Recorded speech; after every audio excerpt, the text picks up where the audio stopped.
Мағаут апай. Сәлем, сәлем.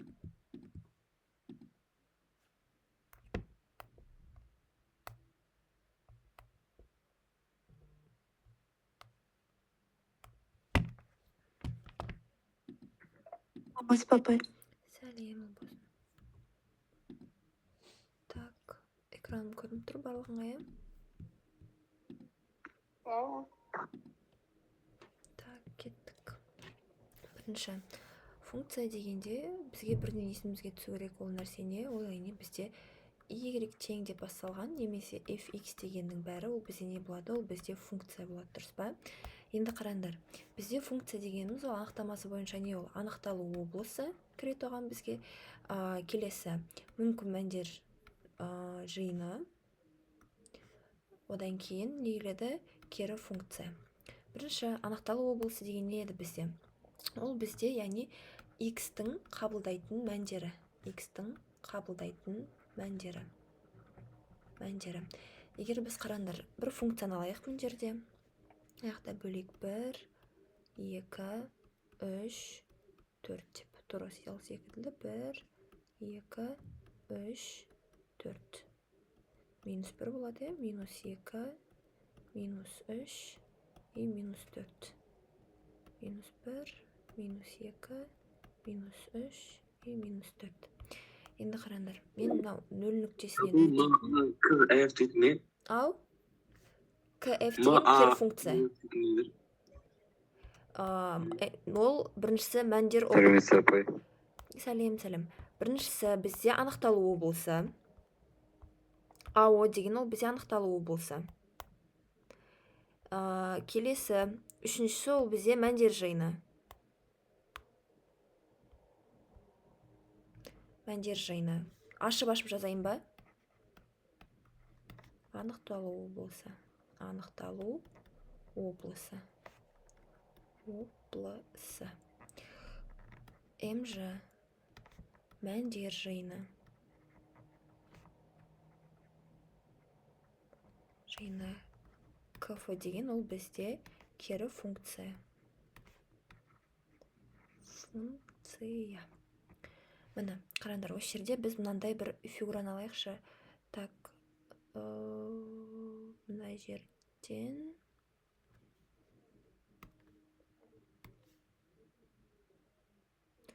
так, и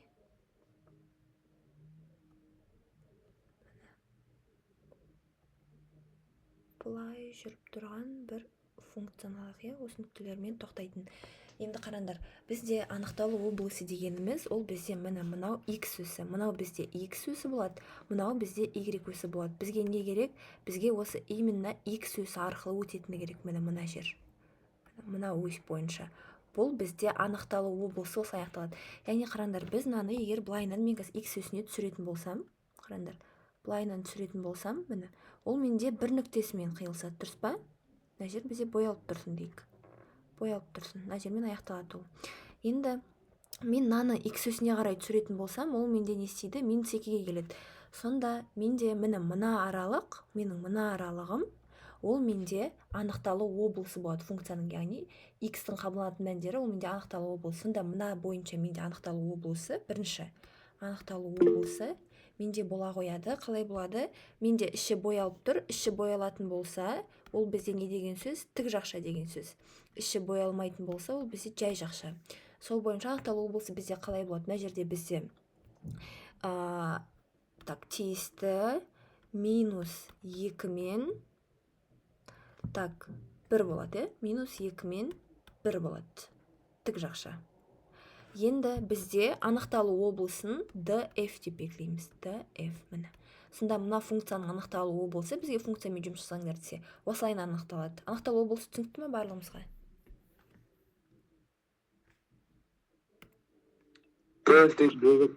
Ау? df деген анықталу облысын осылай белгілейсіңдер. Белгіленуі. Так, сұрақ жоқ болса, онда қараңдар. Енді мәндер жиыны деген ол бізде y-тің қабылдайтын мәндері. Y-тің. Бағана бізде x қабылдаса, енді бізде y қабылдайды. Яғни y деген бізде мына ось бойынша деп тұр, міне. мына ось бойынша. Енді қараңдар, біздің мына функциямыз y осі бойынша қай жерде қиылысып тұр? Міне мына жер сызатын болсақ, және де міне y осі бойынша міне мына жер болып тұр, -1. Сонда қалай болады бізде жауабы? Екінші мәндер жиыны бізде бола қояды. Аламыз да міне -4-тен неге дейін болады бізде? Так, -1-ге дейін. Ай, +4-тен ғой. +4-тен, міне астан үстіне қарай жүрейік.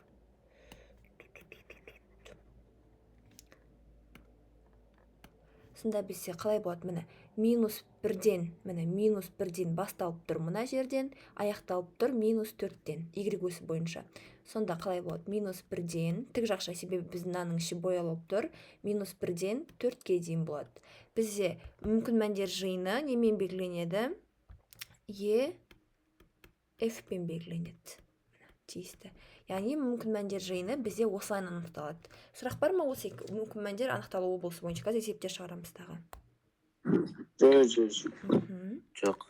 Так, кеттік онда. Бірінші бізге айтады, функцияның анықталу облысын табыңдар дейді. Так, кеттік. Бізге бірінші үлкен қылып жазайын. Y тең болады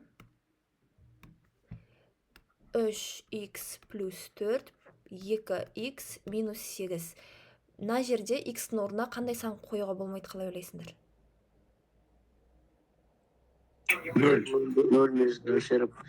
Мына жерге қазір 0-ді қояйық. 2 көбейтілген 0 -8 десек. 4-ті қойға Ой, болмайды. 4 болмай, 4 қоюға болмай. болмайды. Енді кеттік. Шығарайық осыны сонда. 4 болмай. 4-ті қара. Бізде негізі Ақсы тең емес болу керек қой. Я, мысалы қазір орнына қоятын болсақ, 3 көбейтілген 4 + 4 дейік, 2 көбейтілген 4 - 8 дейік. 12-ке 4-ті қосасың, 16 бөлінген 8-ден 8 айтсаң 0 болып қалады. Сен қазір калькуляторға салсаң да, сенде ошибка шығады. Бізде санды 0-ге никак бөлуге болмайды. Яғни, осы жерден біз не істейміз? Мынау бізде болмайды санды бөлуге. Енді біз анықталу облысын табу үшін не істейміз? Астын ғана таба қоямыз, яғни x бойынша. 2x - 8 не дейді? Тең болмау керек 0-ге деп аламыз. Енді 2x бізде тең болмау керек 8-ге, x-іміз тең болмау керек 4-ге. Енді осыны біз сан өсіне салатын болсақ, мына жаққа қарай. Мынаяқта бізде 4 деген нүктеміз не қылмау керек? Болмау керек. Сонда бізде анықталу облысы қалай болады? Мынаяқта бізде минус шексіздігіміз бар, мұнда плюс шексіздігіміз бар. Сонда біз не істеу керекпіз? Мынаны біз былайынан келетқан кезде, мынаны біз аттап кету керекпіз былайынан. Жауабы сонда бізде бола қояды. Минус шексіздіктен 4-ке дейін жай жақша болады. Яғни 4 кірмейді деген сөз. Және 4-тен надан бастап жай жақша плюс шексіздікке дейін. Бұл бізде, яғни не істейді? Функцияның анықталу облысы. 4-ке дейінгі кез келген санды қоятын болсақ, біздің функциямыз анықталады деген сөз. Любой мына жерде жатады деген сөз. Яғни x-ның орнына қоймау керек санды біз анықтап алдық анықталу облысы бойынша. Бірінші есеп түсінікті ғой. Яғни бізде қай жауап? Міне А жауабы дұрыс жауап бола қояды. Бұлай неме 3x + 4 деген қайда қалды? 3x + 4 деген деп анықталу облысы деген, яғни x-ның орнына сен қойылатын сандар ғой. Енді қара біз. Просто анықталу облысында x-ның орнына қоймайтын санды тауып алдық та, міне мына аралықтағы кез келген санды сен алсаң, міне мынаяқтағы 5-ті алсаң да сенің функцияң табылып тұрады. Главное, функцияң табылмай қалу керек. Табылмай қалмаса болды деген сөз ғой. Сондықтан 3x + 4-ті шығарудың қажеті жоқ. А мынаның астын сен 0-ге тең емес деп сол үшін алдың әдейі. Сұрақ бар ма тағы? Жоқ.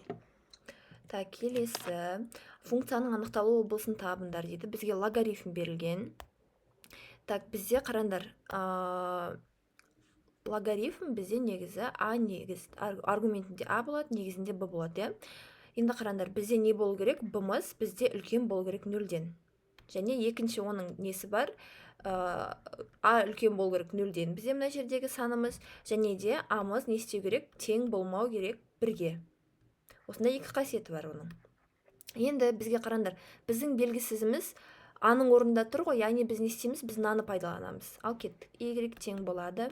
Логарифм x - 3 негізін 2. Так, енді не істейміз мына жерде біз, яғни мына қасиетке саламыз. Сонда x минус 3-іміз үлкен болу керек 0-ден, x минус 3-іміз тең болмау керек 1-ге. Ары қарай шешейік. Сонда x-іміз не істейді? Үлкен 3-ден болады, x-іміз тең емес болады 4-ге. Осыны енді аламызда сызып жібереміз мына жерге. Так, мынаяқта бізде 3-іміздің іші боялмайды. Бізде былай немесе былай берілетін болса, яғни ол бізде не? Іші боялмайды, ол бізде жай жақшамен. Егер бізде қатаң болып берілетін болса, онда оның бізде іші боялады, және де бізде тік жақша қойылады. Бізде іші боялмайды, одан кейін не істейміз? Біз мына 3-тен кейінгі сандар дейді. Яғни бізде 3-тен кейінгі сандар бізде мына жақта орналасады. Плюс шексіздікке дейін. Келесі бізге не айтады? 4 болмау керек. Мына жерде жатады бізде белгілі бір 4. Ол бізде болмау керек. Сонда қалай болады біздің ответіміз? 3-тен 4-ге дейін 3 бізде не болады? Жай жақша болады. 4-те бізде жай жақша болады. Және 4-тен не болады? Плюс шексіздікке дейін болады. Бұл бізде анықталу облысы DF бола қояды. DF-іміз сонда бізде осыған тиісті екен. Бұл бізде міне S жауабы болады екен. Так, сұрақ бар ма? түсінбей қалдым сені.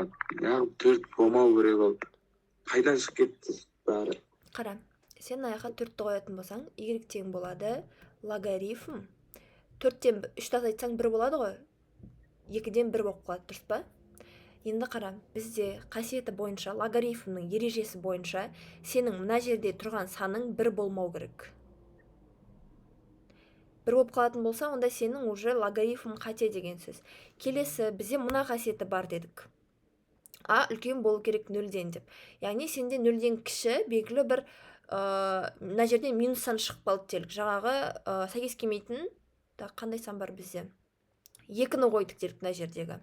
2-ні қоятын болсақ, сенде логарифм минус 1-де 2 болады. Ал бізде логарифміміз мына жерде оң сан болу керек. Яғни сенің минус 1-ің кіші болады ғой 0-ден. Бізде мынау заңымызға сәйкес келмей тұр. Сондықтан біз осы заңдарға сәйкес келетін ғана анықталу облыстарын табамыз. Түсіндің ба?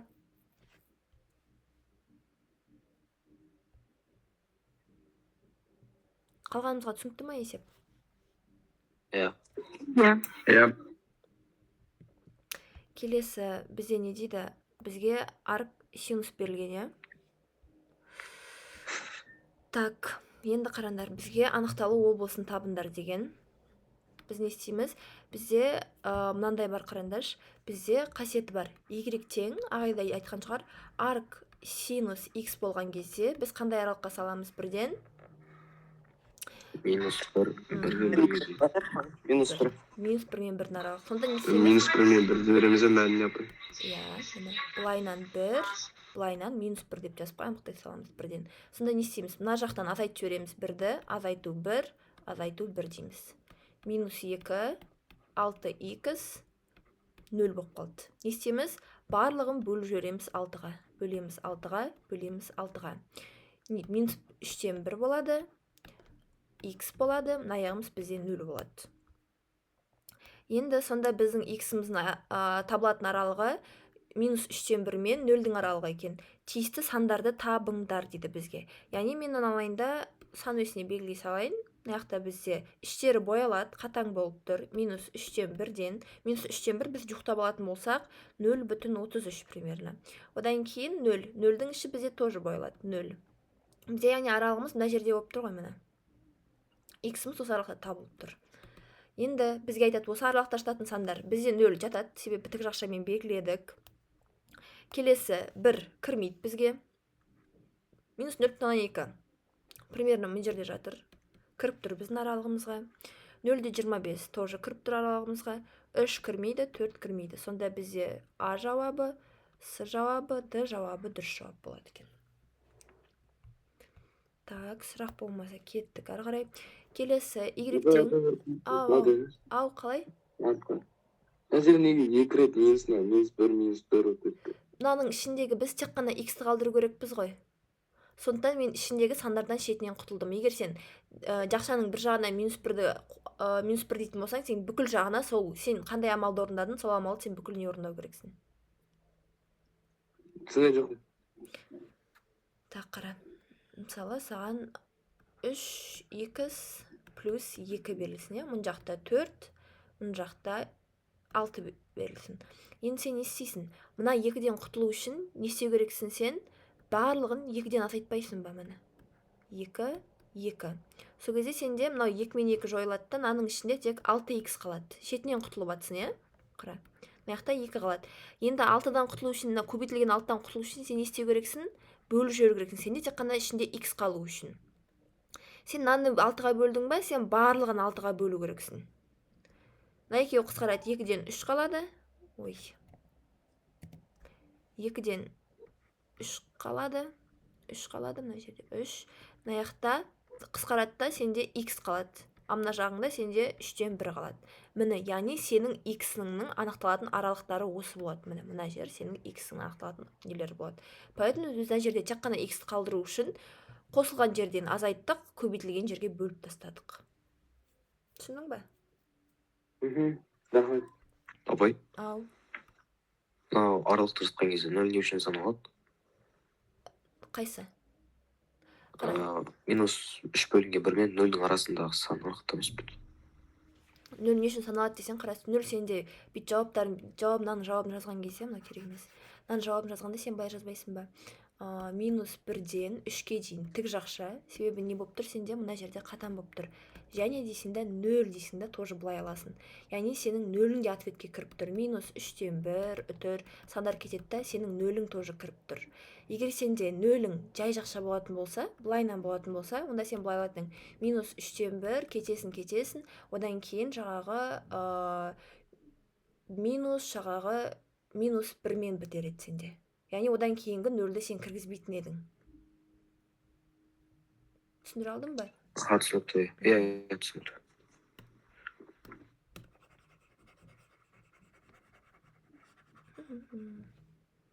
Так, ладно, қалай берсін. Кеттік ары қарай. Келесі бізде уже не дейді? Кері функция сұраған бізде. Кері функция деген ол бізде не еді? X-ті Y-ге алмастырамыз, Y-ті X-ге алмастырамыз. Сонда не істейміз? Мына жақтағы бізде не берілген? Y логарифм 6 негізді X-ті бізде не болады? X тең болады логарифм 6 негізді Y болады. Бізге мына жердегі Y белгісіз болып тұр. Енді бізде логарифмның формуласы бойынша логарифм А негізді Б тең С дегеніміз, А-ның С дәрежесі тең болады Б-ға деген сөз. Сол бойынша бізде 6-ның X дәрежесі тең болады Y-ға. Міне. Сонда біздің теңдеуіміз, мынаның кері функциясы 6x бола қояды екен. Міне осылайдан жеңіл таба қоямыз. Бұл бізде А жауабы. Кері функцияны түсіндік па? Жоқ. Қай жері түсініксіз? Мен де вообще есеп көрмей алсам, тупо қап-қараңғы қалды. Не істейміз? Кері функцияда x-ті y-ге алмастырамыз, y-ті x-ге алмастырамыз. Бізге берілген функцияны қайтып жазып алдым мынау. Үстімді x пен y-терін орын алмастырып жаздым. Енді маған осы жерден y-ті тауып алу керек. Логарифмның қасиеті бар менде. Міне. Яғни А-ның С дәрежесі менде Б-ға тең болады деген сияқты. Сол секілді мен алдымда міне 6-ның X дәрежесі менде Y-ге тең болады. Сол бойынша міне мен Y-імді таптым болды. Ол мына функцияның бізде кері функциясы мынау болады екен сонда. Түсіндің ба? Апа қазір жайырақ. Мен шашылып кетті достар. Болмаса мен YouTube-ға салып жатырмын, содан қарай қоясың, хорошо? Қазір нақты физикаға кіретін жер үлгермей қалады. Окей? YouTube-қа салам, содан қайталап қарап аласың. Так, келесі, мына функцияның бізге кері функциясын табындар деген. Тағы да y-ті x-қа, x-ті y-ге алмастырамыз. Бірінші қайталап жазып алайын. Y тең болады 2x плюс 1. Сонда менде x тең болады 2y плюс 1. Мен табу керек, маған y-ті табу керек. Сонда бірінші x минус 1 деп жазып алайын, тең 2y-ға. Енді бағанағы логарифмдеу бойынша екі жағында екі негізді логарифмге келтіріп жіберейінші. Логарифм 2 негізді, логарифм 2 негізді. Сол кезде менде мынау y-дің қасиеті бойынша мына жаққа түседі. Y тең болады логарифм 2 негізді 2. Сонда менде мына жақта логарифм 2 негізді x минус 1 болады. Логарифм a негізді a бізге нені береді? 1-ді береді. Сонда y-ге 1-ді көбейтсең y-тің өзі шығады. Сонда менде логарифм 2 негізді x минус 1 бола қояды екен. Мынау менің y бойынша жауабым болады екен. Так, есеп түсінікті ма бұл есеп? Иә. иә. Так, кеттік келесі. Тоже кері функциясын табыңдар дейді. Бірінші берілген жазып алайын. X минус 1, X плюс 1. Орын ауыстырамыз. Сонда X тең болады Y минус 1, Y плюс 1. Кеттік. Енді біз бұлай көбейту жерекші. Мынаны мұнда көбейту жерек. X, Y плюс X тең болады Y минус 1, е? Енді бізге осы жерден Y табу керек. Так, біз бұлай істейік, Y жақын сыртына шығарып жіберейік, сол кезде бізде X минус 1 қалады. Мына жерде бізде Y минус... Бұлай қосы бір болмайды. Мына жерде... Қазір қоя тұрыңдар. Минус Y минус 1. Яғни жақта қосу 1. Яқта бізде Y минус 1. Так, енді мына жерде бізде алаяқта Y-міз шығару керек бізе. Y бұлай алайық. YX плюс 1 минус Y плюс 1 тең 0 болсын. Так, енді біз бұлай істесек. Мына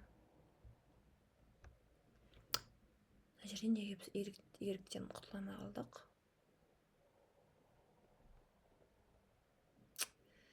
Так, Y плюс 1.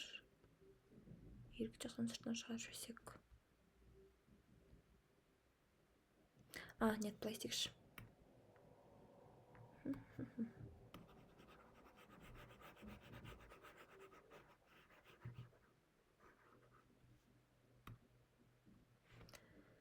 X, Y минус Y текті, мына жақта минус 1 минус X текші. Мынаны мұнда алып келейікші. Мынаны мұнда жіберейік. Сонда мына жақтан Y-ті шығаратын болсақ, бізде не қалады? X минус 1 қалады. Мына жақта минус 1 минус X қалады, е? Енді не істейміз? Осы жерден просто Y-ті табу үшін көбейтіліп тұрған нәрсені бөліп жібереміз. Минус 1 минус X, X минус 1. Бізде бірақ мұнда ондай ответ жоқ. Не істейміз? Мына жақтағы минустарын жақсан сыртына шығарайықшы. Минусты шығарсақ, бізде не болады?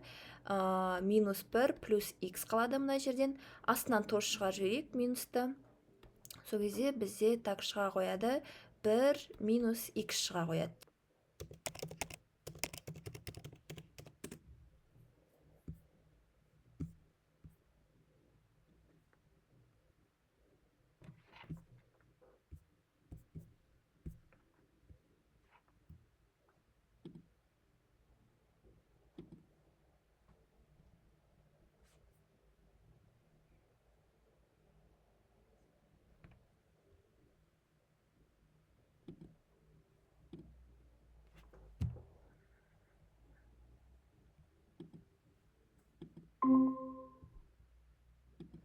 Все, нотты қостым. Күте тұрайық.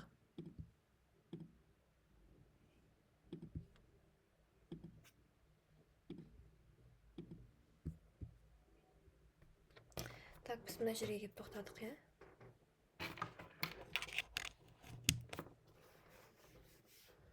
Так.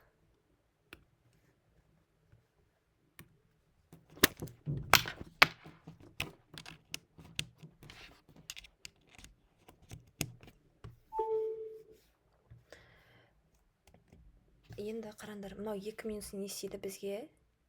Плюсті бермей ма?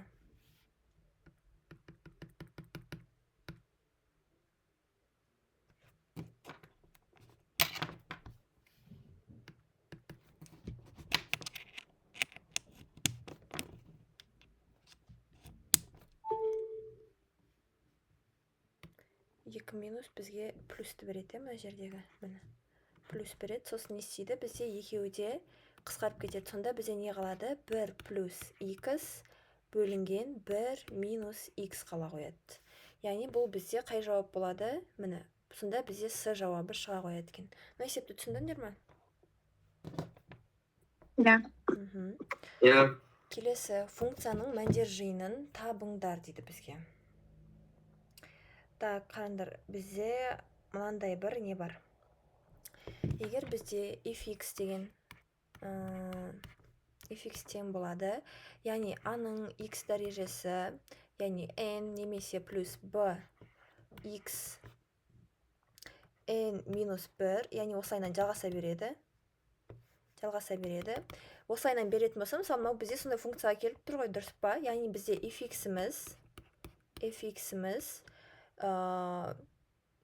минус 3x, мысалы, плюс 5 болсын. Немесе fx-іміз 3x квадрат плюс 4x плюс 7 болсын. Немесе осы секілді берілетін болса, онда біздің мәндер жиынымыз бірден минус шексіздіктен плюс шексіздікке дейін болады. Яғни EF бізде тең болады минус шексіздіктен плюс шексіздікке дейін болады бірден. Міне. Яғни біз бұны не істейміз? Біз бұны график арқылы дәлелдей алады екенбіз. Бұлайынан график сала қояйын, яғни fx. Қарадар, бізге мына функцияның несін салайықшы, графигін салайықшы. Бірінші біз не істеу керек? Біз x және y-ке не құрып аламыз? Бұлайынан 2-ке бөліп, мына жерде біз x-ті берейік, мынаяқтан біз y-ті берейік. Бірінші x-тің орнына 0-ді қояйық. X-тің орнына 0-ді қоятын болса, менде не болады? 4-ті. 4 көбейтілген 0 болады, қосылған 5. 4 0-ге көбейтсек 0 болады, менде 5-тің өші шығады. Яғни 0 болған кезде y-дің сөзде 5-тен өту керек екен. Келесі, біз не істейік? Минус 1-ді қойып көрейік. Минус 1-ді. Минус 1-ді қоятын болсақ, 4 көбейтілген минус 1 плюс 5 болады, е? Минус 4 пен плюс 5 1-ді береді. Сонда минус 1 болған кезде бізде 1-мен қиылысу керек екен. Келесі 1-ді беретін болсақ, минус 1. 1-ді беретін болсақ, онда 4 көбейтілген 1 қосылған 5 болады. Бұл бізге 9-ді береді. Міне, 9. Енді біз не істейміз? Бағанағы мына жерде бізде мына жеріміз y өсі, мына жер бізде x өсі. Мәндер жиыны бізде не дедік? Y өсі бойынша анықталады дедік. Енді кеттік. Алаяқта мынаны саяқ 0 болған кезде бізде y-іміз 5 болу керек. Мынаяқта 1, 2, 3, 4, 5 деп алайық. Минус 1, 2, 3, 4, 5. Так, минус 1, минус 2, минус 3, минус 4, осылайынан кете береді минус. Енді қараңдар, бізде 0 болған кезде x-іміз 0 болған кезде y-іміз 5 болу керек екен. Мына жерде жату керек екен, я? 5 болу керек екен. Ал біздің x-іміз минус 1 болған кезде, міне x-іміз мына жерде бір минус 1 болған кезде бізде 1 шығу керек, яғни мына жер деген сөз, е? Міне екеуінің қиылысатын жері.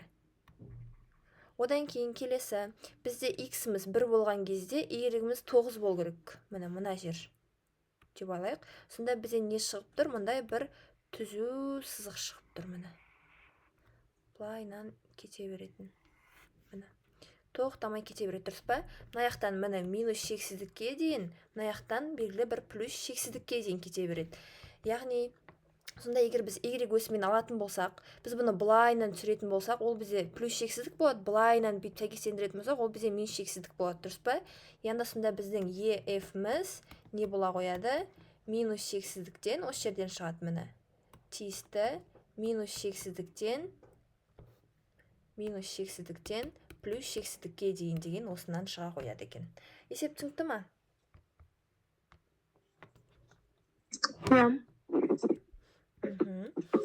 Келесі 2018-дің x куб дәрежесі минус 1 функциясының мәндер облысын табыңдар дейді. Бағанағы бойынша сонда бізде қалай болады? Мынау кім айтады? Мынаның мәндер жиыны қалай болады бізде?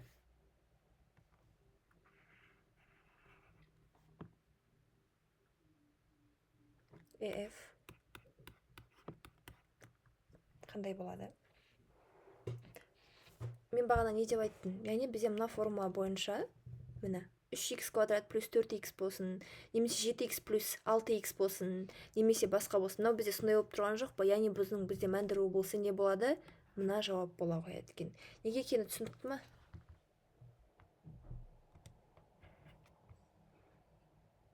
Неге екені түсінікті ма? Иә. Так, неде төмендегі жауаптардың ішінен y тең синус 220x, косинус 2018x осылай берілген мәндер облысына тиісті болатындарын бізге табыңдар дейді. Так, кеттік. Мынау формула бізге қандай формуланы береді? Қараңдар, былай алатын болсақ, синус альфа көбейтілген косинус бета болып тұр, минус косинус альфа көбейтілген синус беттаны беріп тұр. Бұл бізде қандай формула еді? Синус альфа минус бетта етін. Так, альфа.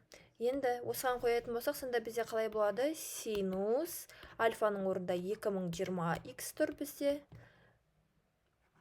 Ненің орында 2018 тұр. 2018x тұр.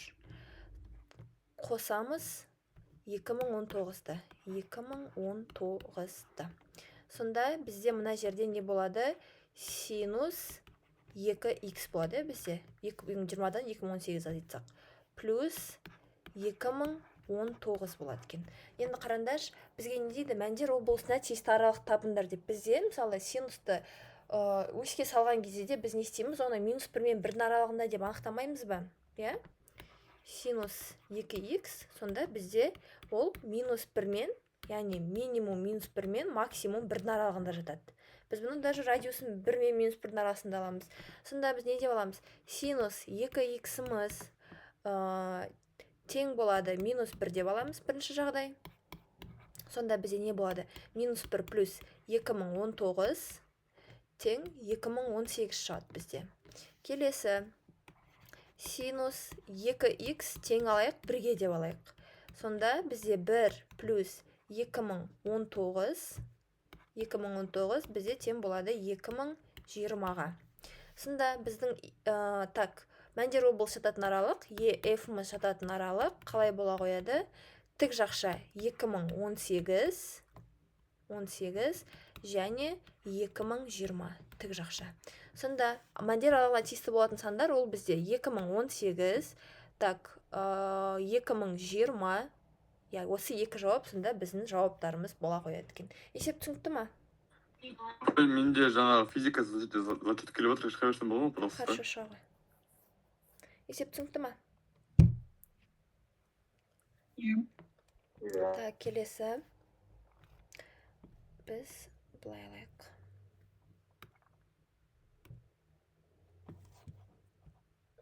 Бізге не берген? X квадрат плюс 3x минус 4. Не істейміз бұл жағдайда? Біз бағанағы бірінші есеп сияқты анықтау облысын табу үшін не деп аламыз? X квадрат минус 6x плюс 5-іміз не болу керек? Тең болмау керек 0-ге. Дискриминантын табайық. Дискриминант тең болады. Минус 6-ның квадраты 36-ға тең болады. Минус 4 көбейтілген 5. 16 шығады. X 1, 2-ні табайық. Ол бізде тең болады. 6 плюс минус түбірасты 16 бөлінген 2.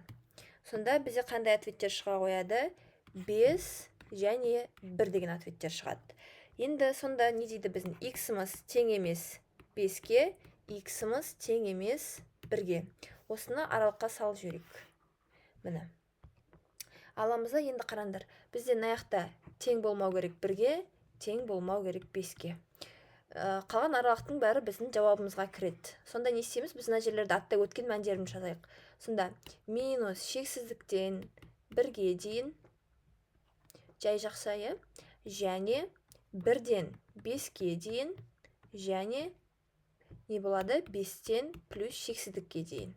Бұл біздің анықталу облысы dx-іміз бола қояды. Бұл бізде жауап. Шексіздікке дейін. Так, сұрақ бар ма бұл есеп бойынша?